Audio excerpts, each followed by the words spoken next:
Kanaafuu diinni kallattii kamiin dhufaa? Jireenya keenya akkamittiin jeequu danda'a? Kan jedhu yoo jalqabarraa kaasnee beekne, ka'umsa isaaf seensa isaa yoo beekne, ofirraa ittisuudhaaf immoo wanti nutti ulfaatu hin jiru jechuudha. Kanaafuu dursa kallattii isaa beekuun barbaachisaa waan ta'eef jalqabarraa kaanii kallattii isaa waliin ilaalaa deemna jechuudha. Jireenya mucaa namaa keessatti hafuurri hamaan akka inni cimu, gochoonni hafuura hamaa jireenya mucaa namaa keessatti akka inni babal'atu, balleessuun hafuura hamaa akka inni babal'atuuf iddoo guddaa kan laate mataadhuma mucaa namaati. Tokkoffaarraa jalqabnee ilaaluu dandeenya. Qaalluu gaafa jennu, qaalluu jechuun dhalootarraa kan dhaalamedha. Dhalootarraa kan dhaalame gaafa jennu dudduuba keenyarraa, akkoo keenya, akaakilee keenyarraa jalqabee namoota waaqa tolfamaa waaqessanirraati dhaalamee kan dhufu. Akkamittiin dhaalama yoo jettan, namoonni akkaataa sanaan lubbuu isaanii cimri yookiin dabalataan to'ate gabbaanii nagaa nama gaafachuu hin danda'anii, warra du'aa namaa deemuu hin danda'anii, cidha namaa irratti hirmaachuu hin danda'anii, qaalluudha jedhuun hin kabajamu. Karaa adda addaatiin kabajni isaan argatan kabaja biyya lafaadha, kabaja daabiloosidha. Kan isaan kabaju immoo warra akka isaa daabiloositti amanuu fi warra hojii hafuurichaa hamaa sodaatu qofadha. Karaa kanaatiin jireenya namaa sanaa guutumaa guutuutiin to'ata, hanga du'aatti isa to'ata jechuudha laala.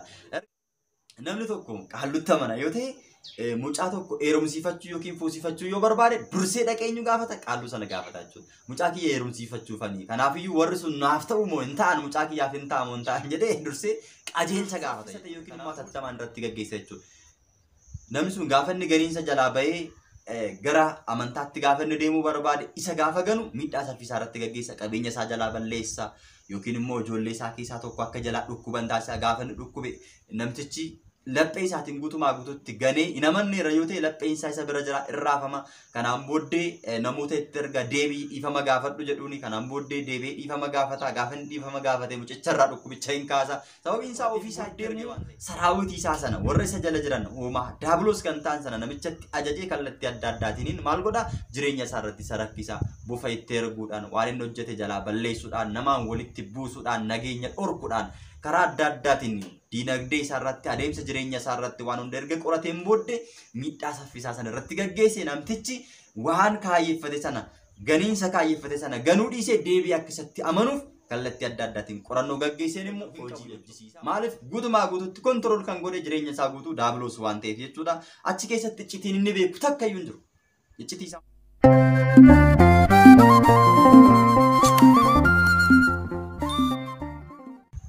maqaa Abbaa kan Ilmaa kan Hafuura Qulqulluu Waaqa tokkotti ni amanna. Ameen. Kabajamtootaaf jaalatamtoota maatiiwwan Waaqayyoon kan jaallattan hordoftoota chaayinaanii dhangaa lubbuu, nageenyi Waaqayyoo, araarsummaan giiftii keenyaa qulqulleettii dubaroo Maariyaam, eegumsi ergamootaa, kadhannaan qulqullootaa lafaaf bakka jirtanitti hunduma keessan faana ta'u akkam jirtu. Barnoota keenya guyyaa irraa keessatti gochaawwan hafuurota hamootaa kan jedhu matarree gooneetu kan laallu. Macaafni qulqulluun akkana jedha.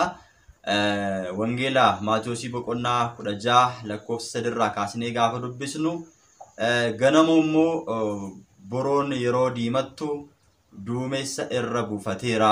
Kanaaf har'a ni rooba jettu.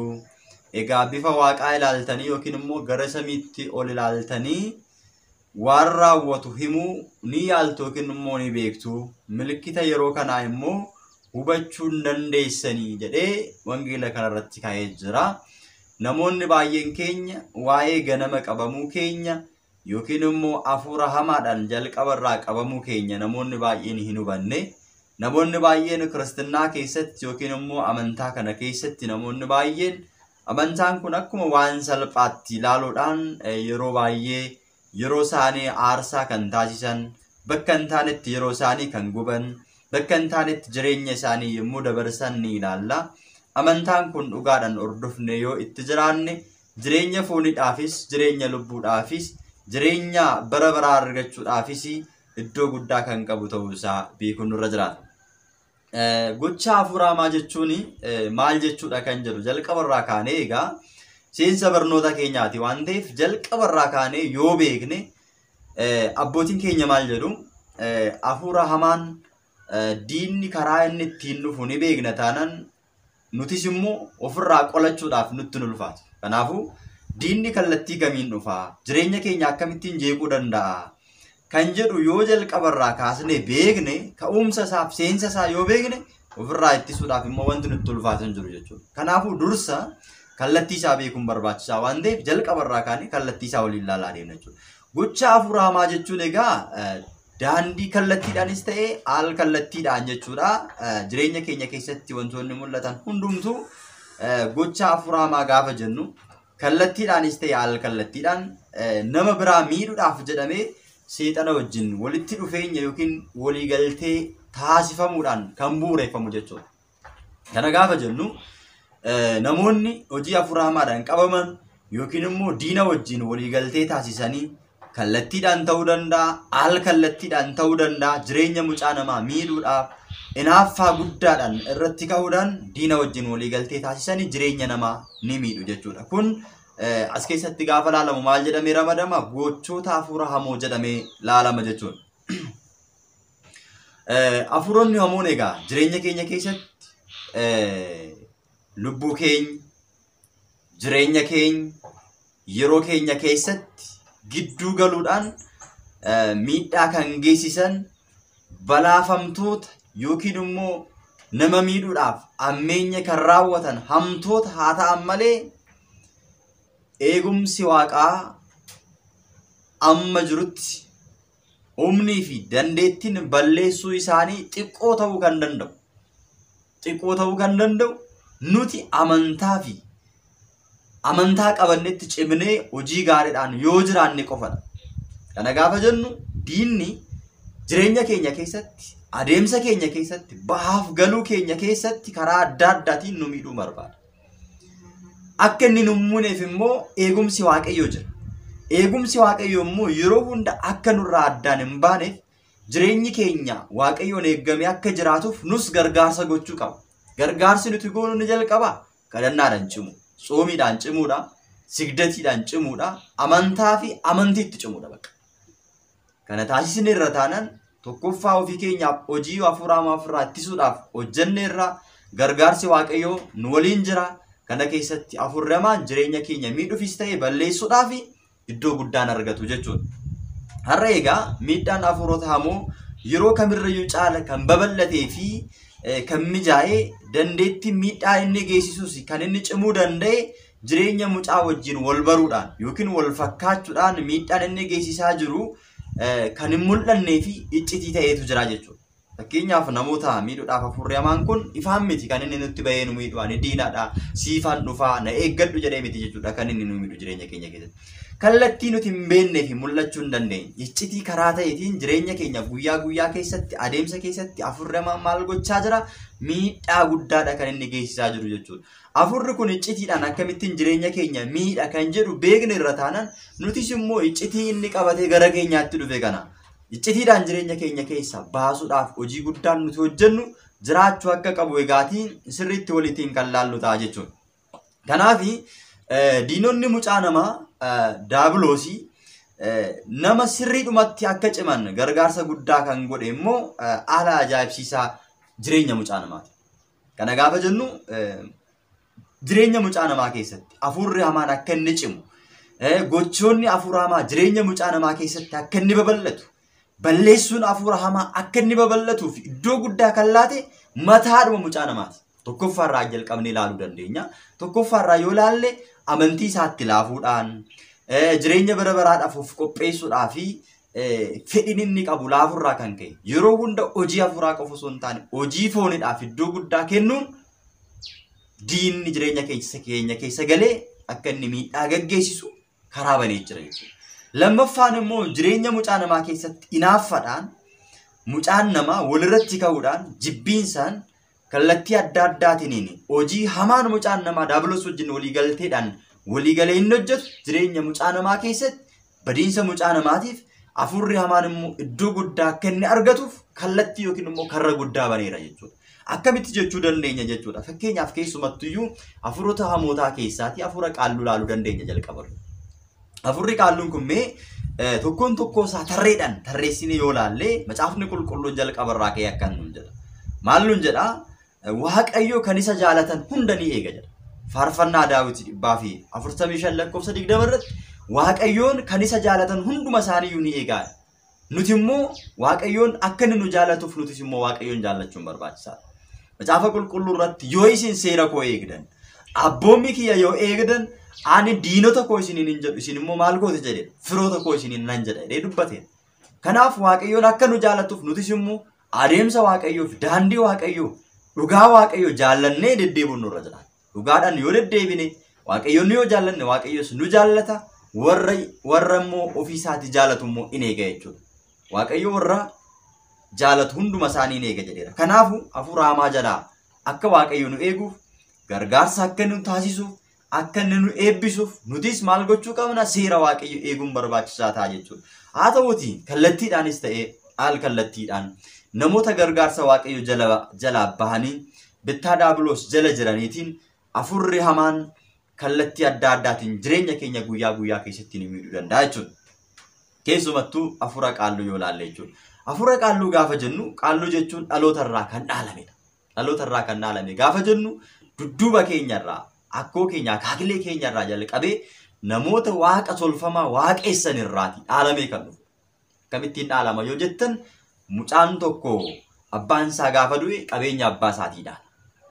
Akkuma qabeenya abbaa isaatii dhaalu diinni kunis egaa gaafa abbaan isaa jalaa du'e ilma isaa dhaala jechuudha. Jireenya isaa keessatti fakkeenya hafuurri hamaan kun abbaa isaa wajjin jiraate abbaa isaa hojii hamaa hojjechiisaa kan ture abbaan isaa gaafa inni biyya lafaa kanarraa du'aatiin boqotu mucaa isaa dhaala jechuudha. Mucaa isaa qabata yookiin mucaa isaatti darba jechuudha. Mucaa isaatti inni darbe immoo kan inni argatu mucaa isaa itti aanutti darba jechuudha. Dhaloota irraa dhaalamaa dhufa jechuudha hafuurri kun. Dhaloota irraa dhaalamaa dhufa jechuudha. Dhaloota irraatii kan dhufe dhalootaan kan deemu jechuu yommuu ta'u hiikaan isaa immoo sanyii namaatiin kan wal fakkaatu amala uumamaan qabamu mallattoo dhokataa keessa darbuu isaanii agarsiisaadha. Gaafa jedhu uumamaatiin qabamuun keenya mallattooleen hafuurri hamaan jireenya keenya keessatti gaggeessanii fi miidhaan hafuurri hamaan jireenya keenya keessatti agarsiisu hundumtuu mallattoo ganama qabamuu keenya yookiin jalqaba dhaloota irraa qabamuu keenya agarsiisa jechuudha. Abbaan du'eera yoo ta'e ilmatti kan darbu yoo ta'e guyyaa keessa miti kan inni ilma sana qabu. Gaafuma inni dhalatu gadameessa keessaa jalqabee dhalatee wajjin qabamee wajjin dhalatee isa qaba. Erga isa qabeen booddee immoo aangoo bal'aa yookiin guddaa kan inni argatu immoo keessumattuu erga abbaan isaa du'een booddee hojii abbaa isaa irratti raawwatu sana guutumaa guututti gara mucaa isaatti darbee irratti gaggeessuudhaaf ifaan irratti mul'ata jechuudha. Dursa garuu wajjin dhalatee miidhaawwan tokko tokko gaggeessuu danda'a. Miidhaan inni gaggeessu immoo dhokataa ta'uu danda'a. Iccitiinsaa kan mul'anne ta'uu danda'a. Adeemsa kana keessatti garuu saayikolojiidhaan jireenyaan adeemsa jiru keessatti mucaan nama maal ta'a? Miidhamaa ta'a jechuudha. Hafuurri qaalluu fi hafuurri seexanaa maatii keessatti itti amanamaa fi itti gabbaramaa kan ture yoo ta'e maatii sana keessaa ijoollee dhalatan hunduma isaanii hafuurri kun wajjin dhalatee wajjin guddatee xumura irratti immoo ijoolleen kun kan kiyyadha jedhee hafuurri hamaan kun hunduma isaanirra qubatee hafuurri hamaan kun mormii isaa eegala jechuudha. Kun ijoollee kiyyadha. Adeemsa kiyyaan kaayyoo kiyyaan kan dhalatan jalqabarraa jalqabee maatii isaanii kanan qabe isaan wajjin kanan turee fi ijoollee kana wajjin kanan dhaladhe. Kanaafiyyuu dhaladhees akkuma isaan guddatanitti kanin wajjin guddadhe waan ta'eef ijoolleen kun narraa addaan bahanii Waaqayyoon uumaa isaanii waaqessuu hin danda'anii. Akka waaqatti kan isaan itti amanuu danda'an ana qofadha. Isaaniif waaqni ana qofadha jedhee daabiloos yookiin immoo seexanni ijoollee kiyyadha jedhee ijoollee sana qabee garbummaadhaan jiraachisaa jechuudha. Akkuma waggaa 5,500 guutuu sababii Addaam yakka raawwateen cubbuu hojjeteen balleessaa sanaaf jecha waggaa 5,500 gargaarsa Waaqayyo jalaa bahee garbummaadhaan bitamee Addaam garbicha seexanaa garbitti seexanaa jedhamanii garbummaadhaan daabiloosiif bitamanii jiraachaa turan. Maatiin isaanii jalqabarraati isa gabbaraa isaaf sagadaa waan turaniif ijoolleen kunis immoo akkuma maatii sanaatti garbummaadhaaf daabiloosiin bitamanii daabiloosis immoo ijoolleen kun kan kiyyadha anatu isaan dhaala anatu isaan jiraachisaa qajeelfama kiyya qofa jala jiraachuu qabu ajaja kiyya fudhatanii deemuu qabu waaqa biraadhaan wal baruu hin qabani waaqni ni dhugaa anadha jedhee akka waan dhugaa ta'etti ijoollee sanas ni jiraachisa yookiin immoo ni bulchaa garbummaa isaa jala teechisaa jechuudha. Egaatii karaa kanaatiin diinummaadhaan daabiloos karoora adda addaa mataa isaatii baafatee kallattiin inni ittiin jireenya namaa keessa galee nama miidhu isa kana. Keessumattuu egaa erga moo'een booddee hojiiwwan gurguddaan inni hojjetu maa inni yoo jenne lubbuu namaa guutumaa guututti to'achuudha jechuudha. Hojii guddaan inni hojjetu nama tokkotti hafuurri qaalluu kun hafuurri namaan seexanaa kun erga seenee booddee lubbuu namaa guutumaa guututti to'achuu barbaadas ni to'atas jechuudha. Akkamittiin lubbuu namaa to'ata? Lubbuu keenyaan gara bataskaanaatti akka nuti hin deemne, akka nuti gaabbii hin galle, iddoo sabalaa akka nuti hin deemne, fayyina bara baraa kan arganne, akka nuti isa hin ganne guutumaa guututti kiyyoo adda addaa jireenya keenya keessatti diriirsee waaqayyo wajjin akka nuti waliin argine isa jalaa akka hin baane garbummaa isa jalaa akka jiraannu taasisa jechuudha. Fakkeenyaaf akkamittiin lubbuu namaa to'ata jechuu dandeessu? Lubbuu namaa kallattii adda addaatiin to'achuu danda'a. Fakkeenyaaf maatiin suni isa ganuu gaafa barbaadan, ijoolleen maatii sanarraa dhalatan irratti naqqaan yookiin irratti beekanii ganuu gaafa barbaadan, gaafa nuti iddoo sabalaa deemuudhaaf yaadne dursee nama sana akka nuti iddoo sabalaatti hin geessineef xabii kaasa, lola kaasa. Namoota arrabsiisuu jalqaba yookiin immoo akka isaan dhukkubsatan, akka isaan miidhaan guddaan irra gaggeeffamu maatii sana gidduutti waan hin taane kaasa, lola kaasa, dhiigni akka gadi namaa akka dhangala'u, akka namoonni jaalalli gidduu isaaniitii dhabamu, akka walii galtee hin arganne, walii galan immoo isa jalaa baanii gara waaqayyootti deemanii gara bataskaanatti deemanii akka waaqayyoon namanni taasisa jechuudha. Kanaafidha manni amantaa keenya jalqaba irratti Uddaasee Maaramii keessatti maal jenna? Mallattoo fannoo gooftaa koo Yesuus Kiristoos ittiin yaadina koo seexana singana jenna miti. Sababiin isaayyuu gara mana qulqullummaatti gaafa seennu isa gannee seenna waan ta'eef. Akka isa gannu waan beekuuf dursee akka isa hin ganneef immoo akka isa jalaa hin baaneef gaafa nuti bahuudhaaf sammuu keenya keessatti yaadnurraa jalqabee hojii isaa hojjechuu jalqaba. Lubbuu nama sanaa to'achuu jalqaba. Akka namni sun achi jalaa bahee iddoo sabalaatti iddoo mana qulqullummaa waaqayyootti akka hin deemne, akka inni gaabbii hin galle, gara mana waaqayyootti akka hin deemneef karaa adda addaatiin kiyyoo isaa diriirsee namoota kan isaa taasisee guutumaa guututti jalqabarraa hanga du'aatti akka isa faana jiraatan taasise. Kana jechuun lubbuu isaa guutumaa guututti to'ateera jechuudha. Namni kun diinummaa kana jalaa bahee ajaja isaa jalaa bahee waa gochuu hin danda'u ilaala. Keessumattuu yoo ilaaltan naannoo tokkotti wantoonni mul'atan baay'een jiru jechuudha. Namoonni akkaataa sanaan lubbuu isaanii cimri yookiin dabalataan to'ate gabbaanii nagaa nama gaafachuu hin danda'anii, warra du'aa namaa deemuu hin danda'anii, cidha namaa irratti hirmaachuu hin danda'anii, qaalluudha jedhuun hin kabajamu. Karaa adda addaatiin kabajni isaan argatan kabaja biyya lafaadha, kabaja daabiloosidha. Kan isaan kabaju immoo warra akka isaa daabiloositti amanuu fi warra hojii afurichaa hamaa sodaatu qofadha. Karaa kanaatiin jireenya namaa sanaa guutumaa guutuutti to'ata hanga du'aatti isa to'ata jechuudha laala. Erga hanga du'aatti to'ateetiin booddee immoo yoo du'ees lubbuu isaa gara si'oolitti fudhata jechuudha. Guutumaa guutuutti lubbuu isaa to'ateera jechuudha nama. Karaa kanaan hin to'ata jechuudha. Inni itti aanu immoo qajeelchuu kallattiittiin inni deemu hundumayyuu kallattiitti agarsiisuu fi karoora isaaf baasu jechuudha. Karoora isaaf baase jechuudha. Keessumattuu akkamittiin karoora isaaf baase jechuu dandeessu? Fakkeenyaaf namni tokko hojii hojjechuudhaaf gaafa yaade hojiin kun siif hin ta'u jedhaan. Gaafa inni hojii gaarii hojjechuudhaaf yaade hojiin kun siif hin ta'u. Kana naaf hin gootu yoo ta'e, kana hin hojjettu yoo ta'e sin ajjeesaadhaan. Fakkeenyaaf sin ajjeesa, sin balleessa, qabeenya kee barbadeessa, ibidda sitti kaasa, sin gubadhaan waan garaa garaatti kaasa. Kanaan booddee namichi sodaatee qajeelcha daabiloos fudhatee deema jechuudha bakka. Osoo hin jaallatin fedhii isaa osoo hin eegin fedhii daabiloos hin eegee deema jechuudha. Fakkeenyaaf namni tokko osoo bahee mana qaalluu keessaa bahee gara bataskaanaatti deemee ani si ganeera jedheen gaafa inni achi as deebi'e sin ajjeesadhaan. Bofa garaa garaa isa fuuldura kaasee jireenya isaa keessatti isa jeeqaa. Akka inni mana keessatti nagaan arganne tasgabbii akka hin arganne taasisaa. Kanaan booddee sodaatee namtichi maal godha? Hin gabbaraa fi hin qalaaf jechuudha. Hin qajeelcheera bakka. Kanaan booddee akka namtichi jireenya isaa gara waaqayyootti deebisee isa faana hin jiraanne maal godhe? Daabiloos isa qajeelcheera jechuudha. Kanaan booddee namichi maayidhaan jiraata? Qajeelcha daabiloosiin jiraata. Murteessuu kan danda'u daabiloosiin gaafate, adeemsa qaallichaa sana qaalluu sana gaafate qajeelfama malee qajeeluu hin danda'u. Fakkeenyaaf jireenya isaanii keessatti namoonni daabiloosiin qajeelfaman yoo laalle namni tokko qaallutti amana yoo ta'e mucaa tokko heerumsiifachuu yookiin fuusifachuu yoo barbaade dursee dhaqeenyu gaafata, qaalluu sana gaafata jechuudha. Mucaa kiyya heerumsiifachuufanii. Kanaafiyyuu warri sun naaf ta'u moo hin ta'an, mucaa kiyyaaf hin ta'amu hin ta'an jedhee dursee qajeelcha gaafata jechuudha. Kanaan booddee yoo barbaade fedhii isaa kan eegan yoo ta'e, fedhii daabiloos sana kan eegan yookiin immoo bittaa sana jala kan jiran yoo ta'e siif ta'a jedha. Mucichi immoo yookiin namni mucoo sana fuudhu immoo kiristaana yoo ta'e, amantiitti kan cimu yoo ta'e, isa hin jaallatu yoo ta'e, isa jibbeera yoo ta'e, namni kun siif hin ta'u, gonkumayyuu mucaa keetiif hin ta'u jedha. Kanaan booddee qajeelcha daabiloosiin qajeelfameeti namni sun kan deemu akkaataa inni jedheen tole jedhee raawwata jechuudha. Namichi maal ta'eera? Qajeelcha kana jala seenira jechuudha. Iddoo tokko dhaquudhaaf dursee dhaqe qaallicha sana gaafata. Gaafa inni immoo waan fide jedheen tole jedhee barri duratti kufee isaaf sagadeetu qajeelcha isaa fudhateeti kan inni deemu. guutumaa guututti bakka qajeelcha isaa jala jiraata jechuudha namni kun. Hojii hojjetu keessatti jireenya jiraatu keessatti guutumaa guututti lubbuu isaa to'ateera waan ta'eef hafuurichi maal ta'a? Qajeelcha isaatiin qofadha jechuudha kan namni kun deddeebi'u. Kanaafuu hojiin inni jalqaba irratti hojjetu keessa hanga lubbuu isaa si olitti galchutti qajeelcha isaadhaa fi lubbicha guutumaa guututti ni to'ata jechuudha. Lammaffaa irratti dhiibbaa saffisaa fi olaanaadhaan karoora hojii isaa hojiirra oolcha jechuudha.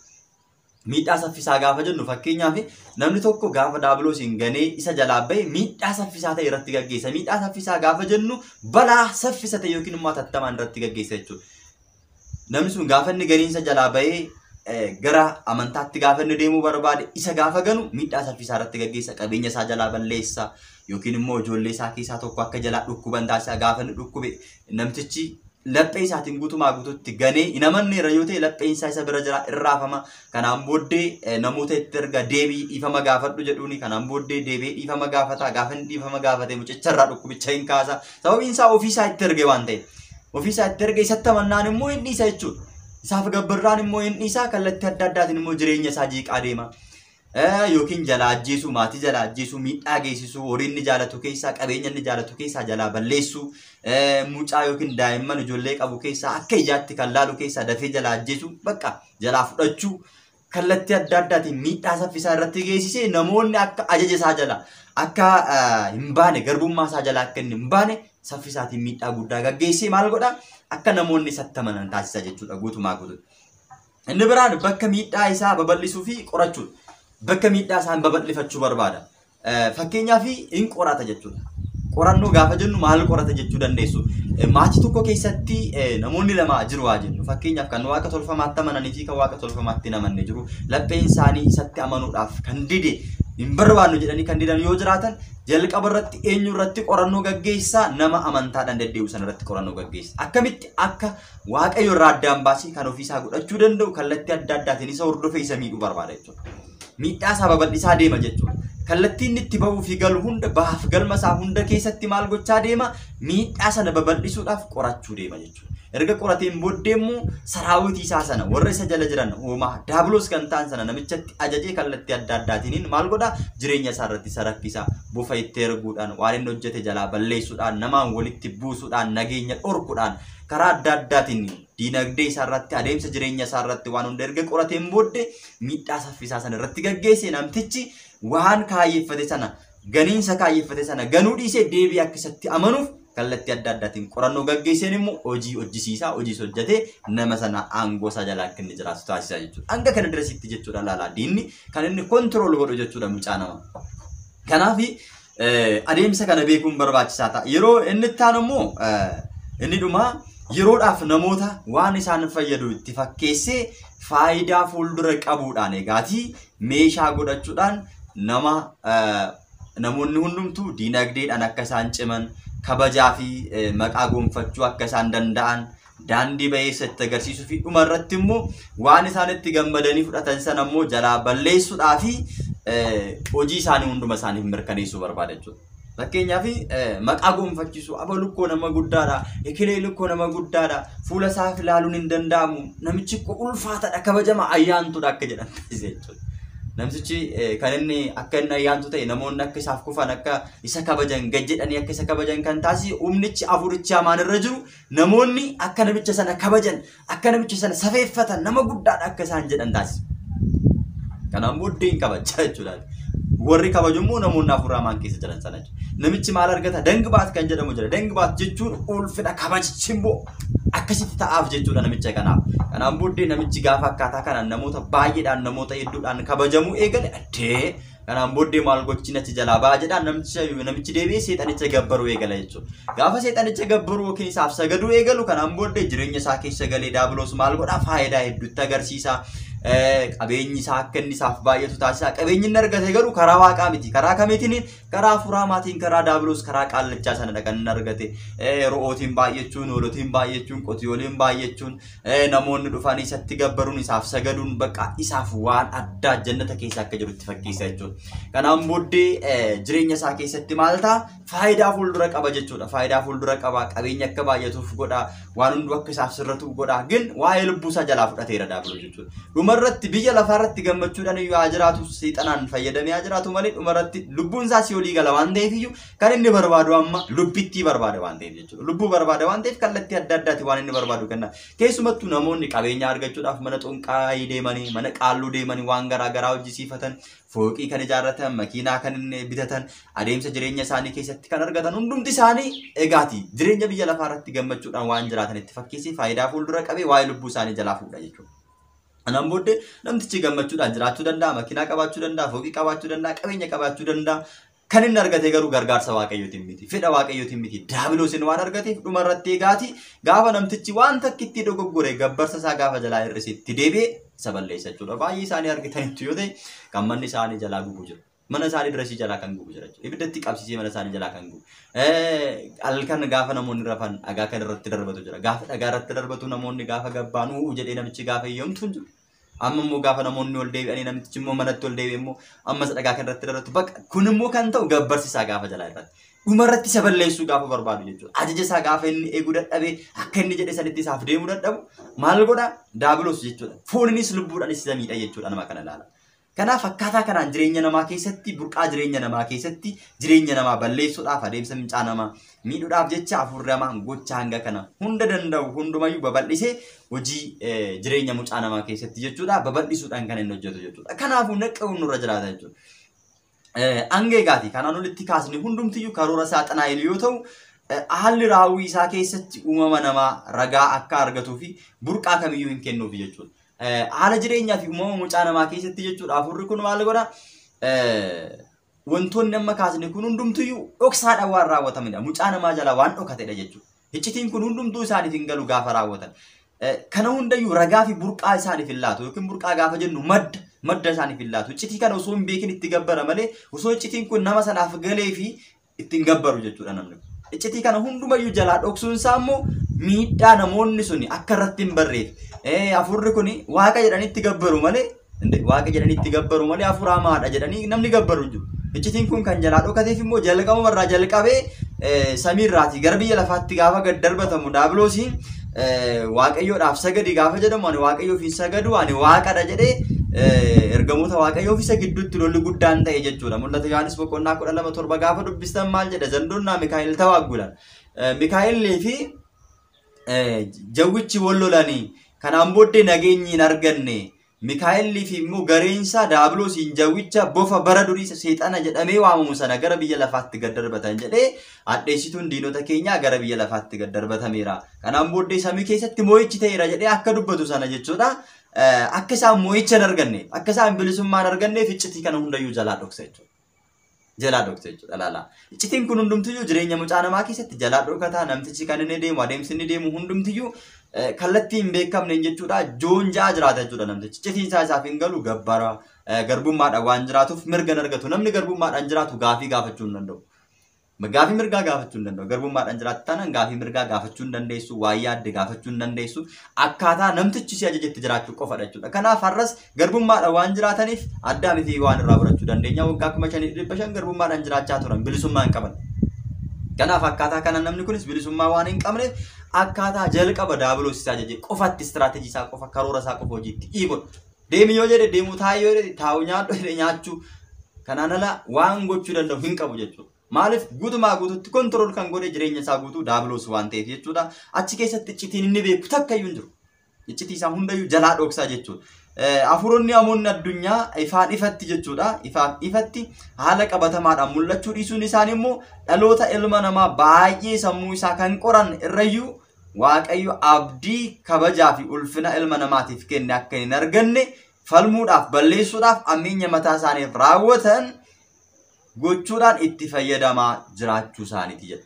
Kana gochuu isaa iccitii kana jalaa dhoksuu isaa mucaan namaa yoo bareera ta'e yoo naqqa'eera ta'e jireenya isaa keessatti seexanaaf waan inni gabbaruuf hin jiru waan inni isaaf sagaduuf hin jiru seexaneen ganee gara waaqayyotti deebi'a erga ganee gara waaqayyotti deebi'e immoo kabajaaf ulfina argata waaqayyo irraa ulfina argata garbummaan hin jiru bilisummaadhaan waan jiraatuuf bilisummaa akka hin arganneefi diinni iccitiidhaan kallattii kanaatiin jechuudha karaa adda addaatiin jireenya isaa miidhuudhaaf kan inni irratti raawwatu keessaa tokko ta'uu isaati jechuudha. Kanas lubbuu Qaayiliin ilaaluun ni danda'ama jechuudha. lubbuu qaayil gaafa jennu gaati seenaa bal'aadha. Seenaan qaayil jalqaba qaalluu kan ta'e qaayil akka ta'edha. Macaafni qulqulluun kan nutti dubbatu jechuudha. Qaayil akkamitti jalqabarraa jalqabee adeemsa qaalluu kana wajjin walii galtee taasisee namoonni irra jiran immoo qaayiliin akkamitti wal fakkaatu kan jedhu immoo kutaa sadaffaa keessatti waliin ilaallaa. Subscribe, share gochuun, like gochuudhaan egaa tajaajila abbaan kanaatiin yookiin immoo barnoota kanarratti akka nu faana taatan isiniin jenna. Kutaa sadaffaadhaan hanga walitti deebinutti nagaan tura. Nageenya Waaqayyoo araarsummaan giiftii keenya durboo maarii eegumsi ergamoota hunduma keessan faana ta'u nagaadhaan tura. Wasfaata Legzaadha.